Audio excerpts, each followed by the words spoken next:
CM योगी ने कृषि को लेकर की समीक्षा बैठक, अधिकारियों को दिए निर्देश। कहा किसानों को हर जरूरी संसाधन उपलब्ध हो, फसल बीमा योजनाओं का लाभ समय से दिलाने के दिए निर्देश।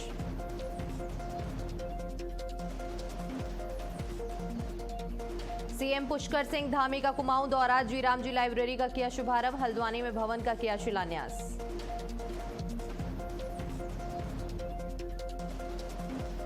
शिक्षा मंत्री धर्मेंद्र प्रधान ने सभी राज्यों के सीएम को लिखी चिट्ठी, सुरक्षित एनईटी री एग्जाम कराने की अपील, निष्पक्ष परीक्षा करवाने के दिए निर्देश।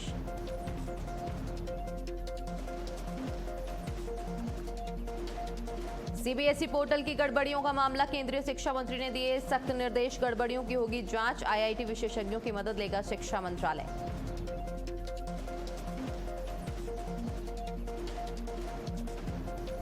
और पेट्रोल डीजल के फिर बढ़े दाम, डीजल ₹2.71 प्रति लीटर हुआ महंगा, पेट्रोल में ₹2.61 प्रति लीटर की उछाल।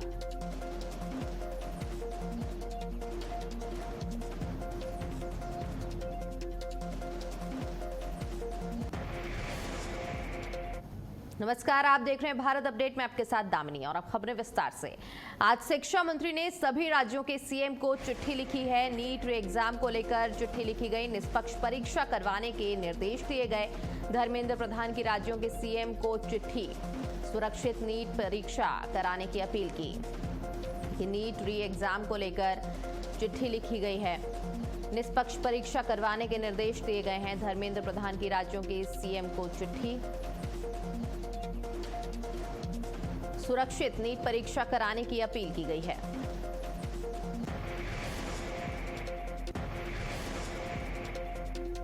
आपको बता दें, शिक्षा मंत्री ने सभी राज्यों के सीएम को चिट्ठी लिखकर नीट परीक्षा को सुचारू रूप से कराने की अपील की है। नीट री एग्जाम को लेकर चिट्ठी लिखी है।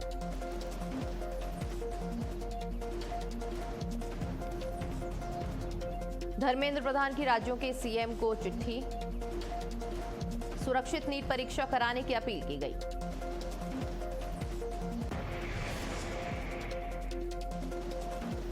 शिक्षा मंत्री धर्मेंद्र प्रधान ने ये चिट्ठी सभी राज्यों के सीएम को लिखी है। नीट एग्जाम को लेकर ये चिट्ठी लिखी गई सभी राज्यों के सीएम को, निष्पक्ष रूप से परीक्षा करवाने के निर्देश दिए गए। आपको बता दें, नीट परीक्षा लीक के बाद अब सभी लोग सतर्क हो गए और इसी से संबंधित ये जो शिक्षा मंत्री ने चिट्ठी लिखी है सभी राज्यों के सीएम को, जिससे कि इस बार फिर से ये गलती दोहराई न जाए।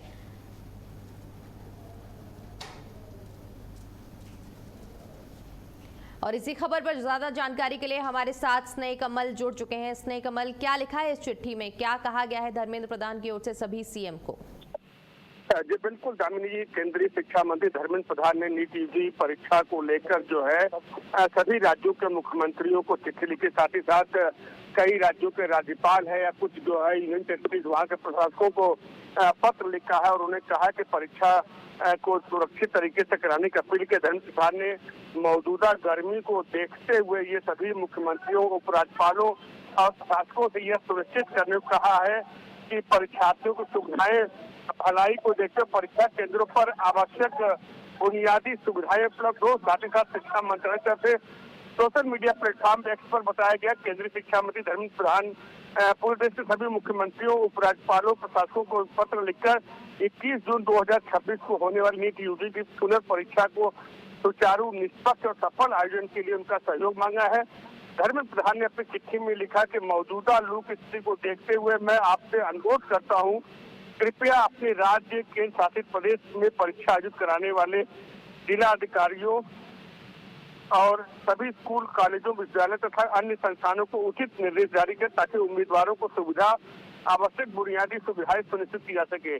धर्मेंद्र प्रधान ने परीक्षा के लिए व्यवस्थाओं के बारे में लिखते हुए लिखा कि यह बुनियादी सुविधाओं के बारे में सुरक्षित पेयजल, बैठने की पर्याप्त व्यवस्था, चालू पंखे, कूलर, स्वच्छ शौचालय, छायादार प्रतीक्षा क्षेत्र, बिजली की निर्बाध आपूर्ति और जहां तक आवश्यक हो पोर्टेबल शौचालय भी इसमें शामिल हो। तो कुल मिलाकर जिस तरह से जो है गर्मी की स्थिति है, पूरे देश में बिजली को लेकर भी कहीं संकट, उसको लेकर जो है केंद्रीय शिक्षा मंत्री धर्मेंद्र प्रधान की ये चिट्ठी अपने आप में एक महत्वपूर्ण है, जिन्हें उन्होंने सभी जो है राज्यों के मुख्यमंत्रियों, उपराज्यपालों और प्रशासकों को ये पत्र लिखा है। दामिनी जी। जी, बहुत बहुत धन्यवाद आपका इस महत्वपूर्ण जानकारी के लिए। अब चलते हैं अगली खबर की ओर। आज लखनऊ में सीएम योगी ने समीक्षा बैठक की, जहां कृषि शिक्षा मंडी विभाग के साथ ये बैठक हुई। सीएम योगी ने अधिकारियों को निर्देश दिए, किसानों को हर जरूरी संसाधन उपलब्ध हो, ऐसा सीएम योगी ने कहा कि खरीफ 2026 की तैयारी समय से पूरी करें। 2.29 करोड़ से अधिक किसानों की फार्मर रजिस्ट्री पूरी की जाए। देखिए, ये बैठक सीएम योगी की, जिन्होंने इस बैठक में अधिकारियों को निर्देश दिए हैं। समीक्षा बैठक करते हुए ये निर्देश दिए गए। कृषि शिक्षा मंडी विभाग के साथ ये बैठक की गई। इन सभी विभागों के उच्चाधिकारी मौजूद रहे। इस मीटिंग में सीएम योगी ने इन सभी अधिकारियों को दिशा निर्देश दिए। सीएम योगी का कहना है कि किसानों को हर जरूरी संसाधन उपलब्ध हो, खरीफ 2026 की तैयारी समय से पूरी की जाए।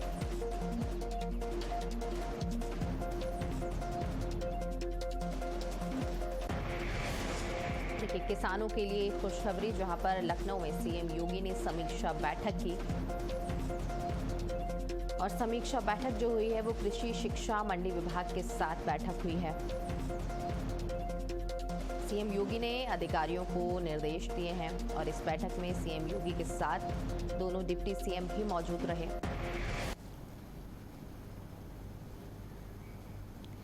सीएम योगी ने ये समीक्षा बैठक करते हुए सभी को दिशा निर्देश दिए हैं। और इस खबर पर हमारे साथ संजीव सिंह जुड़ चुके हैं। संजीव जी, क्या निर्देश दिए हैं सीएम योगी की तरफ से सभी अधिकारियों को?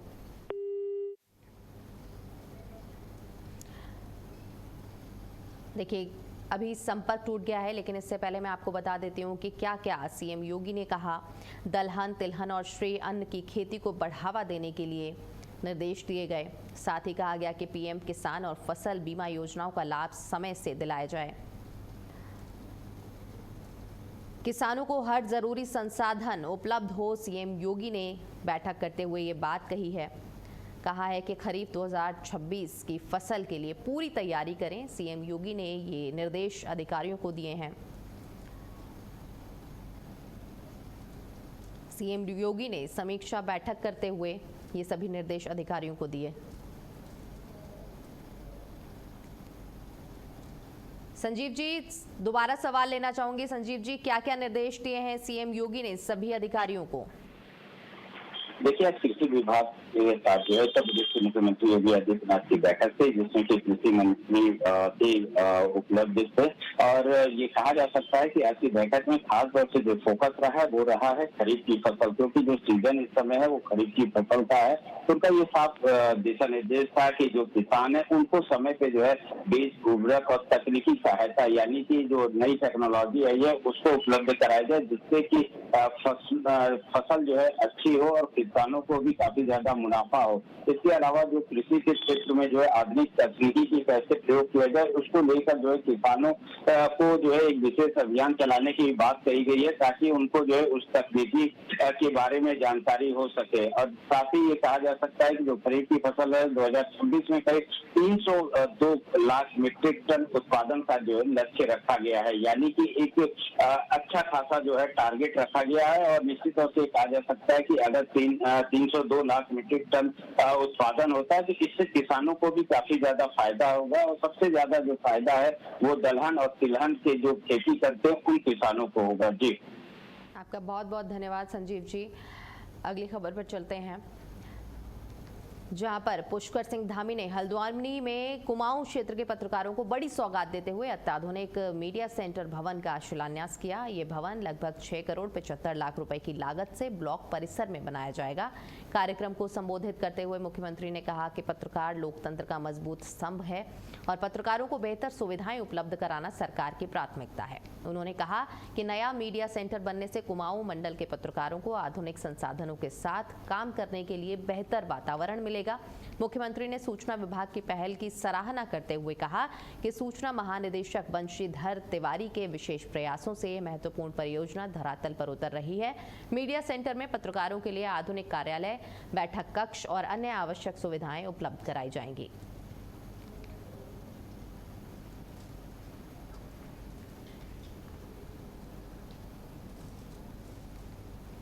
मैं सबसे पहले तो आज बहुप्रतीक्षित जो लंबे समय से हल्द्वानी क्या, मैं पूरे कुमाऊं क्षेत्र की बात करूं तो एक मीडिया सेंटर यहाँ पर खुलना चाहिए, ऐसा हम सबकी सोच थी, सबकी जरूरत थी। तो आज मीडिया सेंटर का विधिवत रूप से यहाँ पर शिलान्यास हो गया है और केवल शिलान्यास ही नहीं हुआ है, इसका प्रावधान हमने इस साल के जो हमारा आम बजट था उस बजट में मैंने स्वयं क्योंकि बजट प्रस्तुत किया था, उस बजट में ही हमने प्रावधान कर दिया था कि मीडिया सेंटर हल्द्वानी में इस बार उसका शिलान्यास करके उसके काम। लंबे समय से आप लोगों के द्वारा मांग की जा रही थी कि यहाँ पर हल्द्वानी में एक मीडिया सेंटर होना चाहिए और माननीय मुख्यमंत्री जी ने इसमें हम लोगों को निर्देशित किया था कि भूमि का हस्तांतरण करा करके और इसी बजट में इसकी धनराशि की व्यवस्था कराएं। और हम लोगों ने जो अभी मार्च में हमारा बजट सैंक्शन हुआ है उसमें 6,75,00,000 रुपए इस मीडिया सेंटर के लिए स्वीकृत हुए हैं और पेयजल निर्माण निगम इसमें कार्यदायी संस्था है। अभी इस टिल्ट के साथ इसमें 4 मंजिल स्वीकृत हुई है, जिसको माननीय मुख्यमंत्री जी ने पुनः निर्देशित किया है कि इसमें 2 मंजिल और बढ़ाई जाए। वहीं नंदीग्राम में आयोजित धन्यवाद सभा के दौरान पश्चिम बंगाल विधानसभा में नेता प्रतिपक्ष शुभेंदु अधिकारी ने बड़ा राजनीतिक बयान दिया। उन्होंने कहा कि 2021 विधानसभा चुनाव के बाद बीजेपी कार्यकर्ताओं पर हुए हमलों, तोड़फोड़ और हत्या के मामलों का पूरा रिकॉर्ड पार्टी के पास मौजूद है और अब सभी मामलों में कानूनी कार्रवाई की जाएगी। हालांकि उन्होंने कार्यकर्ताओं से संयम बरतने की अपील करते हुए साफ कहा कि किसी भी हाल में कानून हाथ में न लें। शुभेंदु अधिकारी ने कहा कि भाजपा बदले की राजनीति में विश्वास नहीं करती, लेकिन किसी भी घटना को भुलाया नहीं जाएगा। उनके इस बयान को बंगाल की सियासत में आने वाले दिनों के लिए बेहद अहम माना जा रहा है।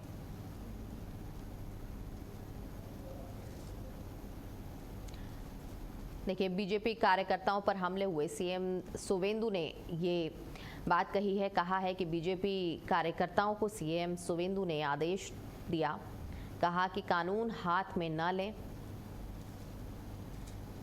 सीएम शुभेंदु अधिकारी ने बड़ा बयान देते हुए कहा कि कानून हाथ में न लें। बीजेपी कार्यकर्ताओं पर हमले जरूर हुए हैं।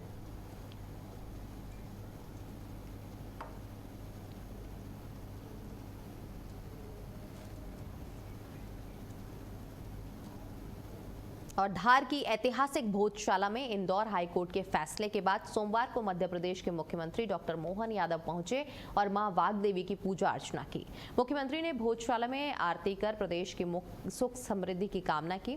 खास बात यह रही कि पद पर रहते हुए भोजशाला में दर्शन करने वाले वो पहले मुख्यमंत्री बने हैं। इस दौरान भोजशाला को विशेष रूप से फूलों से सजाया गया था। मुख्यमंत्री करीब 20 मिनट तक परिसर में रहे और वहां मौजूद हिंदू प्रतीक चिन्हों के ऐतिहासिक महत्व की जानकारी ली। मुख्यमंत्री ने भरोसा जताया कि मां वाग्देवी की प्रतिमा भी एक दिन विदेश से वापस लाई जाएगी। इस दौरान केंद्रीय राज्य मंत्री सावित्री ठाकुर और मंत्री कैलाश विजयवर्गीय भी मौजूद रहे।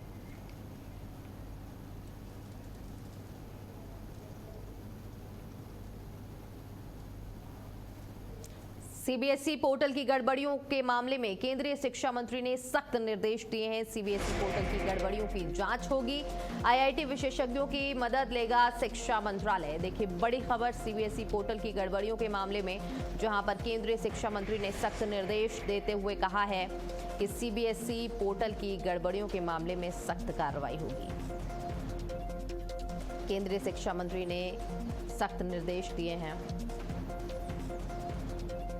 सीबीएसई पोर्टल की गड़बड़ियों की जांच होगी।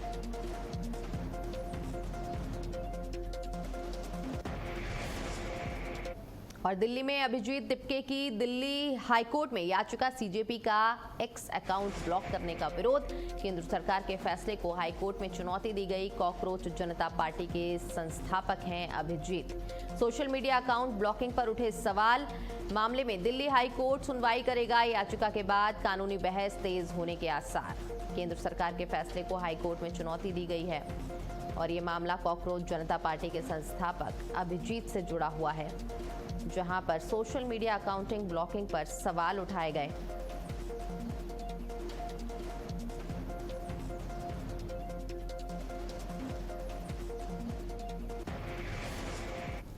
देश भर में पेट्रोल डीजल की कीमतों में एक बार फिर बढ़ोतरी हुई है। पेट्रोल के दाम में ₹2.61 प्रति लीटर का इजाफा किया गया है, जबकि डीजल ₹2.71 महंगा हो गया है। पिछले 10 दिनों में ये चौथी बार है जब पेट्रोल की कीमतें बढ़ाई गई हैं, जिससे आम जनता पर महंगाई का दबाव लगातार बढ़ता जा रहा है। बढ़ती ईंधन कीमतों का असर अब परिवहन से लेकर रोजमर्रा की जरूरतों तक साफ दिखाई देने लगा है।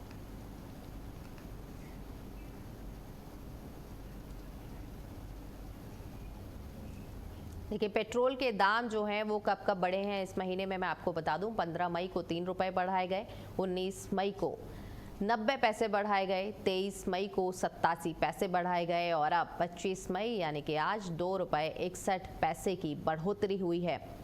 पेट्रोल के दाम बढ़ा दिए गए हैं। 10 दिन में चौथी बार तेल के दाम बढ़े हैं, जिससे जनता काफी परेशान हो रही है।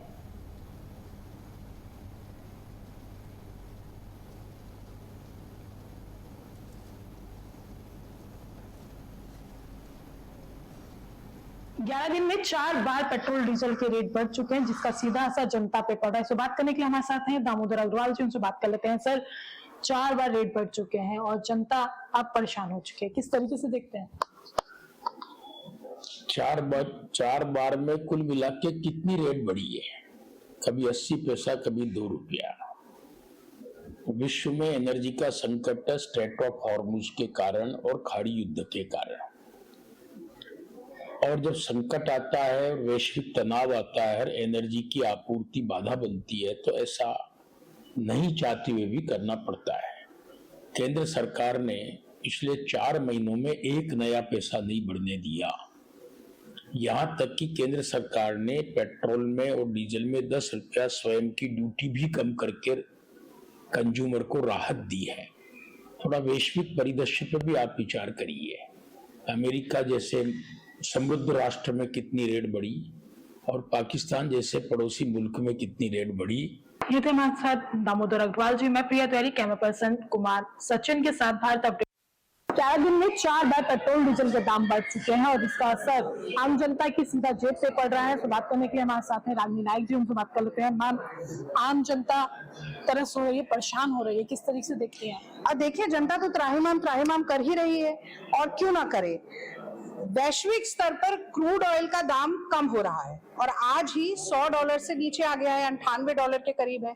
फिर भी हमारी मोदी सरकार जो है वो पेट्रोल डीजल के दाम बढ़ाए जा रहे हैं। आज भी लगभग ₹3 बढ़ गया, ₹2.87। और यही नहीं, 11 दिन में ₹8 बढ़ा दिया। तो वो जो कहते हैं ना, तिल तिल करके मारना, तड़पा के जनता के पेट पर लात मारने का काम मोदी सरकार कर रही है। और इसका भी एक विरोधाभास आप ये देखिए कि जनता LPG के लिए परेशान है, पेट्रोल डीजल के लिए परेशान है, लेकिन जो ऑयल कंपनी है 3 प्रमुख भारत की, उनका जो कंबाइंड नेट प्रॉफिट है वो बढ़ता ही जा रहा है। 41% 3 महीने में बढ़ गया, जनवरी, फरवरी, मार्च, जबकि इतना बड़ा वैश्विक संकट पूरी दुनिया पर था। यानी कि करीब 20,000 करोड़ रुपए का मुनाफा ये कंपनी ले रही है। और देश की जनता की क्या हालत है। ये थे हमारे साथ रागिनी नाइक। मैं प्रिया तिवारी, कैमरा पर्सन कुमार सचिन के साथ भारत अपडेट, दिल्ली। और दिल्ली के चर्चित जिमखाना क्लब का मामला अब दिल्ली हाईकोर्ट पहुंच गया है। केंद्र सरकार द्वारा सफदरजंग रोड स्थित 27.3 एकड़ परिसर खाली करने के आदेश को क्लब ने अदालत में चुनौती दी है। केंद्र सरकार ने सुरक्षा और रक्षा बुनियादी ढांचे की जरूरत का हवाला देते हुए जिमखाना क्लब की जमीन अपने अधिकार में लेने का फैसला किया है। सरकार ने क्लब को 5 जून तक परिसर खाली करने का निर्देश दिया था। इसके खिलाफ जिमखाना क्लब के सदस्यों ने दिल्ली हाईकोर्ट में याचिका दाखिल की है। इस मामले में वरिष्ठ अधिवक्ता अभिषेक सिंघवी ने कोर्ट में तत्काल सुनवाई की मांग रखी। जस्टिस अवनीश झिंगन की अदालत ने मामले की सुनवाई के लिए मंगलवार का दिन तय किया है।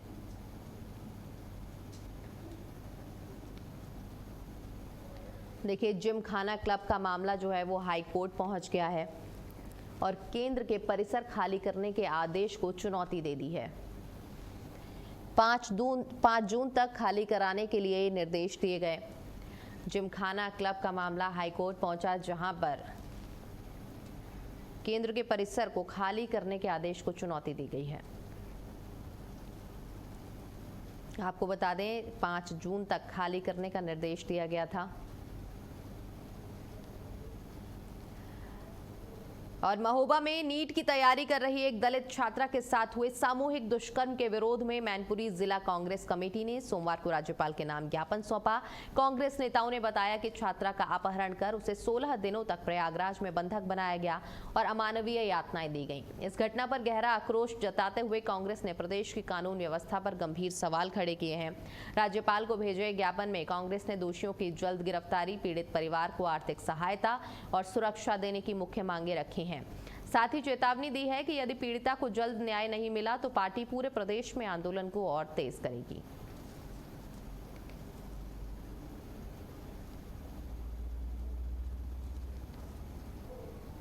उन्नाव में यातायात नियमों की अनदेखी करने वाले वाहन चालकों के खिलाफ विशेष अभियान चलाया गया। पुलिस प्रशासन द्वारा सघन चेकिंग अभियान चलाकर बड़ी कार्रवाई की गई। अभियान के दौरान ओवरलोड चल रहे 48 वाहनों पर कार्रवाई की गई, जबकि आरटीओ प्रवर्तन ने वाहन चालकों से अपील करते हुए कहा कि सभी लोग यातायात नियमों का पालन करें, सुरक्षित वाहन चलाएं और अनावश्यक कार्रवाई से बचें। परिवहन विभाग का ये अभियान आगे भी जारी रहेगा और नियमों का उल्लंघन करने वालों के खिलाफ कड़ी कार्रवाई की जाएगी।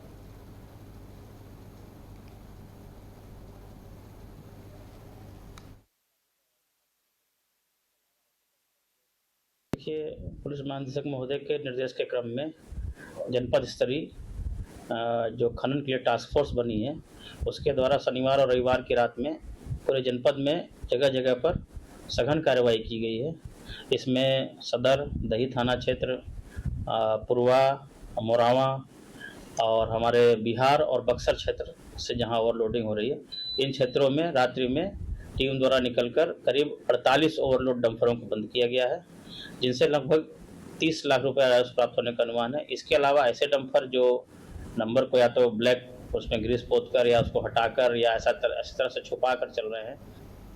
बांदा में संतों की जैन कमेटी ने जिलाधिकारी कार्यालय पहुंचकर ज्ञापन सौंपा। कमेटी ने भारत सरकार के नाम पत्र भेजकर संत समाज की सुरक्षा को लेकर कई मांगे उठाई।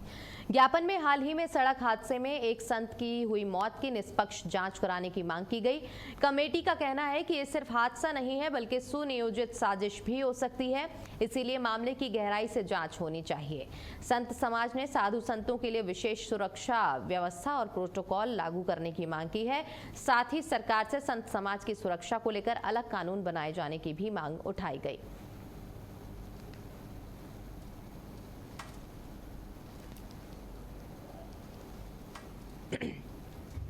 देखिए, जैन कमेटी ने डीएम को ज्ञापन सौंपा। इसमें संत समाज की सुरक्षा को लेकर कई मांगे उठाई गई। संत की मौत के मामले में निष्पक्ष जांच की मांग की गई है। साधु संतों के लिए अलग से कानून और प्रोटोकॉल बनाने की भी मांग की गई है और इसी संबंध में जैन कमेटी ने डीएम कार्यालय पर ज्ञापन सौंपा है। यूपी के बांदा में संत समाज की सुरक्षा को लेकर कई मांगे उठाई गईं और इसी को लेकर प्रदर्शन किया गया और संत की मौत मामले में निष्पक्ष जांच की मांग की गई।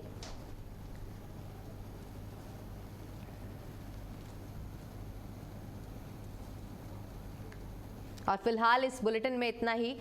देश दुनिया से जुड़ी तमाम खबरें जानने के लिए बने रहिए भारत अपडेट के साथ। नमस्कार।